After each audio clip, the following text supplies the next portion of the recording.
Hello there, it's Wendy here. Welcome to my podcast. Today I want to talk about trust and friendships. Of course, we know that love and trust go together, and when there's no trust, usually the love gets really affected. If you're in love with somebody and then they do something and you don't trust them, it kind of seems to fracture the love to some degree. And the same thing happens in friendships.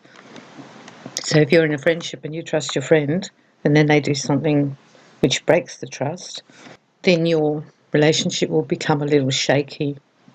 Of course, we all lie and we all don't tell things and we all kind of try to keep things to ourselves sometimes. This is human nature. However, breaking the trust with a friend, particularly the one-to-one relationship that you have with them, is very serious.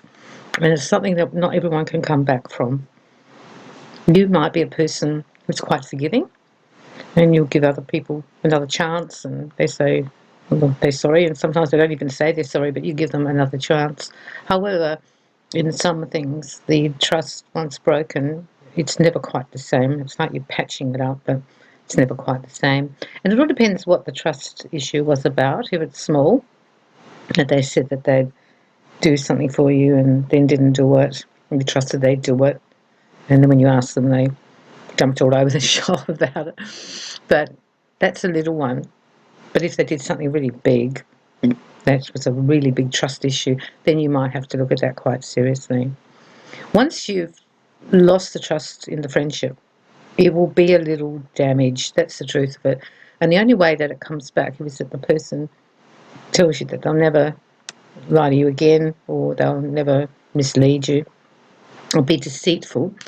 And that way you can sort of move on with the relationship still. I think it's up to you. Now, there's two ways this goes in a relationship. Either they do something and you don't trust them anymore, or it could be you that you did something that you shouldn't have done, or said something. Or very often with friends, it's confidence. For example, if your friend says to you, can I tell you something in confidence, which means, you're not supposed to tell anyone else, and you either on purpose or inadvertently tell someone else, that can really break the trust, because now they know that you're not the friend who's the private friend. I always had two sets of friends and I knew who they were. There were the ones I could tell, and they wouldn't tell anyone else. Then I had another set and they would tell their husband or anyone else. So if I wanted the husband to know, I didn't care who else they told, I told them, because I knew it was going to kind of get spread a little bit. However, if it was a really serious thing I was telling them, I don't want anyone to know, I wouldn't tell them. You just don't tell those people things that they can't keep quiet about. And some people are really good at keeping their word, and other people are not so good at keeping their word, and it's up to you to figure out who they are. It's also up to you to figure out who you are as a friend. If someone tells you something in confidence, does it sort of rattle around and you have to tell someone else?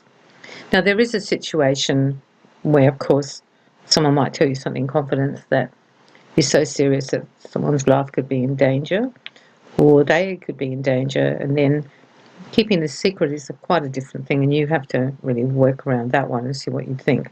But I'm just talking about mistrust in general. Sometimes when people drink too, they say the lips become loose and they will say things that they shouldn't have said. My husband was shocking at keeping anything a secret, so I just didn't tell him in the end. Not the big stuff, because he just blurted it out at the baseball club or somewhere, it's like. And then I'd get in the car and go like, I thought we weren't, I'd asked you not to say that. Oh, yeah, I just forgot, sorry. But for me, the damage was done. And this can also be, as I said, for me it was a husband, and they're like supposed to be your friend too. So you've got to work out what to say and who to tell. I think that's kind of wise. Once the trust has been broken, it's important if you can talk about it. Now, you might be so angry with them and so upset with them that you can't initially talk about it. And it might actually fracture the relationship for a while. So be aware of that.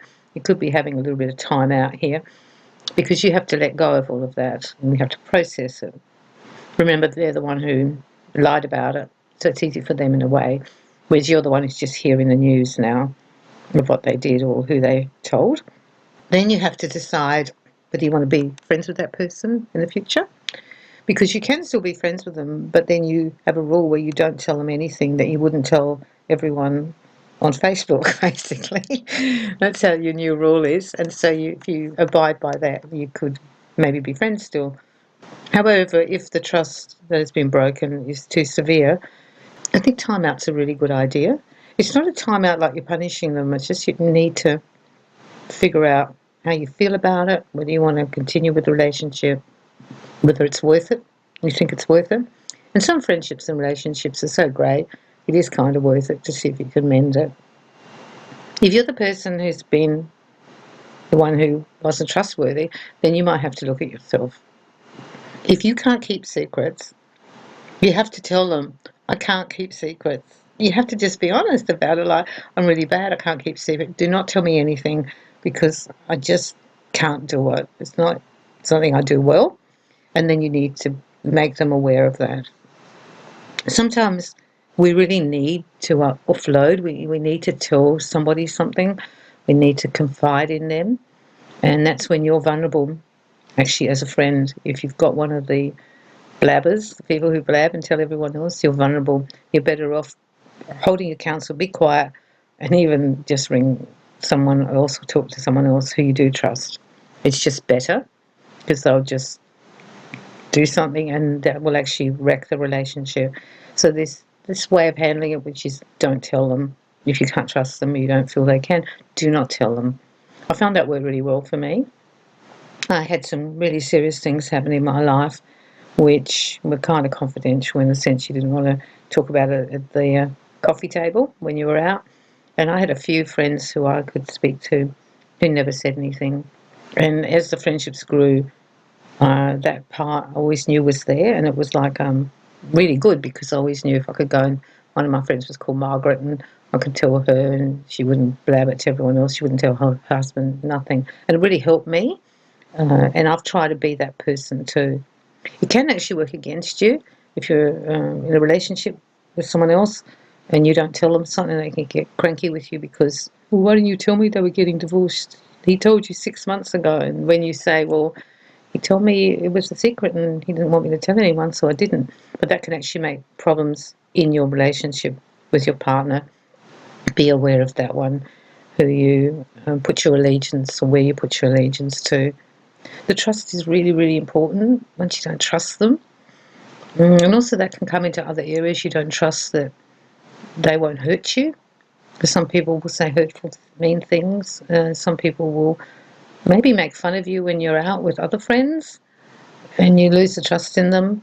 So a friend is someone you should be able to trust with everything, and they shouldn't do things that make you feel that you can't trust them because they will pick up on stuff that you've told them and then tell other people and make jokes about it. Then you know that's not the right thing to do. Sometimes the friendships just cannot survive it, and you need to be aware of that. If your friend had an affair with your husband, if your friend is doing something that you just don't trust them anymore because maybe they stole money, they told you about it, and now you feel like you don't trust them.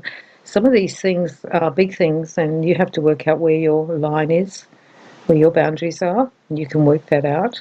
They say we're not supposed to judge people, and it sounds really good, but the thing is, you know, if you find out that your friend's involved in some big drug deals and is doing a lot of that kind of work, they didn't tell you, and now you find out, you know, they might alter things because if you're with them, you could be at risk if you're in their presence and there was a raid or something. So, you know, it can get kind of serious here. So don't be hard on yourself if you feel like you can't trust people again. It's important if you can build the trust again. Building the trust again is probably the only way to fix it.